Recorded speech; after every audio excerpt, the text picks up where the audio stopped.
Perkenalkan, nama saya Hilma Amalia Putri, saya dari kelas 11 MIPA 1 absen 20. Perkenalkan, nama saya Maulana Mas Pupa dari kelas 11 MIPA 1. Yang ini namanya Muhammad Fadil Haikal absen 25 dari kelas 11 MIPA 1. Perkenalkan, nama saya Sakinah Dahirunisa dari kelas 11 MIPA 1. Pengertian hubungan internasional menurut KBBI merupakan cabang ilmu yang mempelajari interaksi, relasi, dan komunikasi yang terjalin antar negara berkaitan dengan kebijakan luar negeri yang meliputi diplomasi, konflik, kesejahteraan, ekonomi, dan perdamaian dunia. Secara umum, pengertian hubungan internasional merupakan kerjasama antar negara yang dilakukan secara global untuk menyelesaikan berbagai masalah.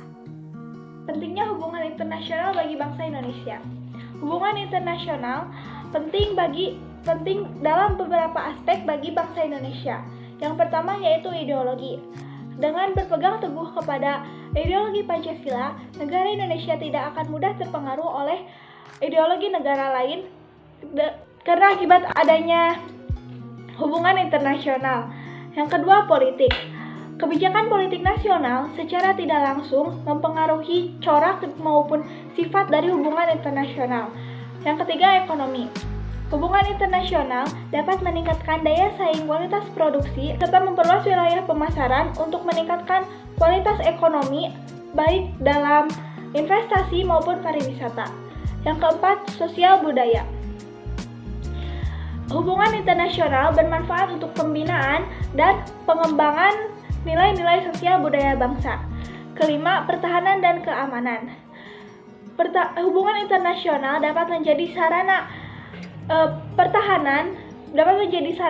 terciptanya perdamaian dunia dan membantu menjaga stabilitas dunia internasional. Tujuan memacu pertumbuhan ekonomi negara, menciptakan saling pengertian antar bangsa dalam negara, perdamaian, menciptakan keadilan dan kesejahteraan sosial bagi seluruh rakyat. Dasar hukum pelaksanaan hubungan internasional. 1. Sila kedua Pancasila, kemanusiaan yang adil dan beradab. 2. Alinea keempat, pembukaan Undang-Undang Dasar Negara Republik Indonesia tahun 1945 dan ikut melaksanakan ketertiban dunia yang berdasarkan kemerdekaan, perdamaian abadi, dan keadilan sosial.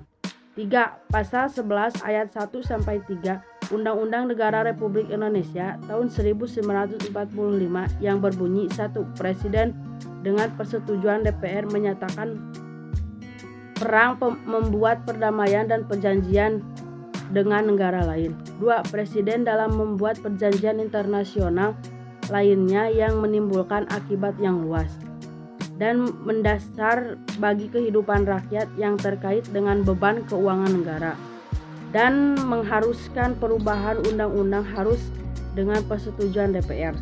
3. Ketentuan lebih lanjut tentang perjanjian internasional diatur dengan undang-undang. 4.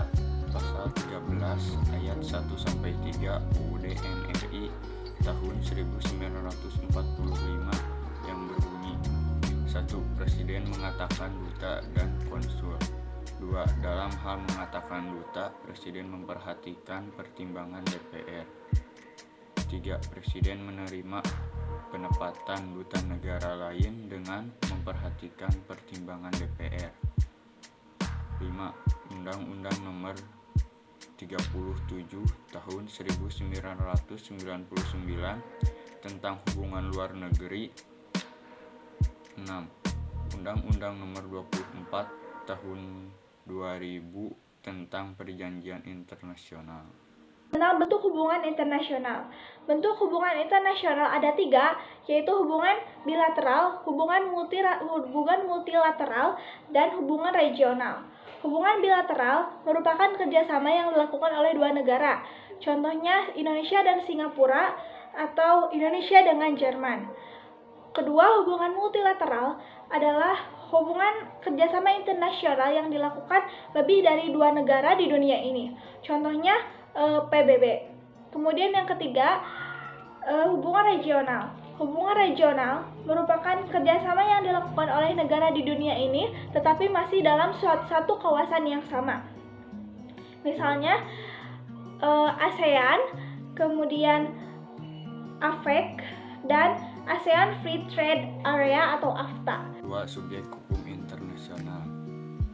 1. Negara. 2. Subjek hukum internasional.